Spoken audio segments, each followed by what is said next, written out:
جو اس دن میں اگر کوئی روزہ رکھ لیتا ہے، عاشورے کے دن، جامع صغیر کی یہ روایت ہے، تاجدار کائنات صلی اللہ علیہ وسلم نے خود بھی روزہ رکھا اس دن اور اپنے تمام صحابہ کو بھی روزے کا حکم ارشاد فرمایا۔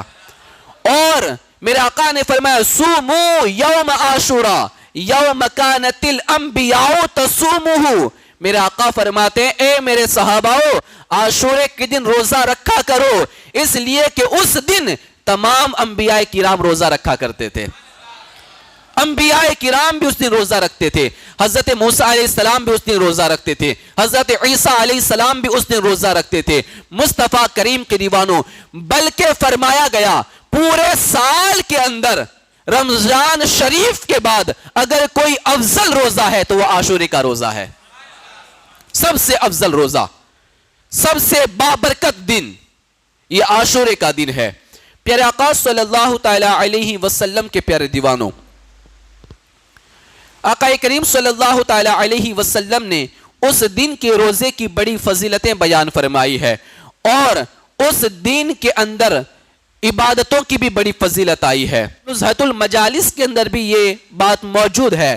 کہ آقا کریم صلی اللہ علیہ وسلم نے فرمایا جو شخص 10 محرم الحرام کے دن 4 رکعت نماز اس طرح پڑھے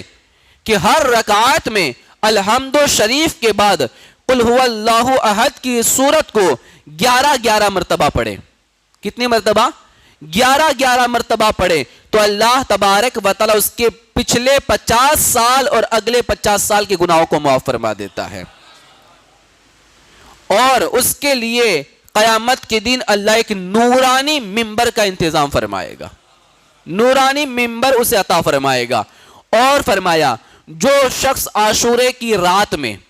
یعنی جو کل رات آنے والی ہے، عاشورے کی رات، سنیچر کو جو رات آئے گی وہ رات،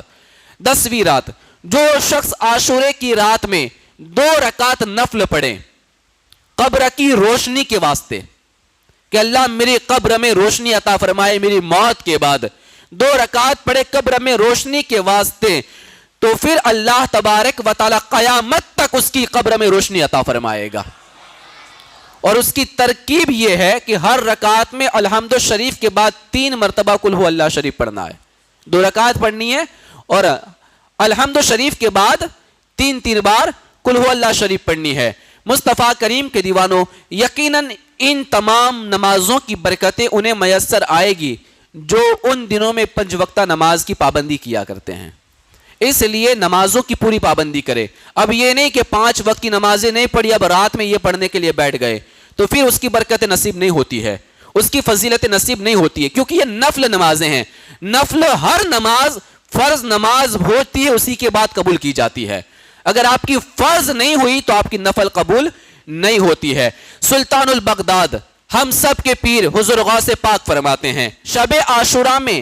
کثرت کے ساتھ نمازوں اور دعاؤں کا اہتمام کرنا چاہیے، اب جتنی چاہے نمازیں پڑھے، جتنی چاہے دعائیں کرے، اور فرماتے ہیں جو شخص عاشورے کی رات میں 4 رکعت نماز اس طرح پڑھے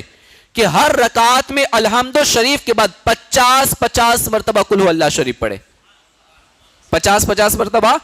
قل هو اللہ شریف کی صورت پڑھے، تو رحمان و رحیم مولا تعالیٰ اس شخص کے 50 اگلے سال اور 50 پچھلے سال کے گناہوں کو معاف فرما دیتا ہے۔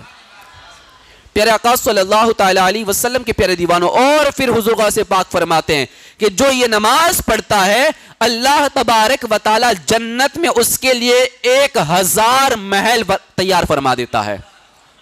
جنت میں 1000 محل اس کے لیے تیار فرماتا ہے۔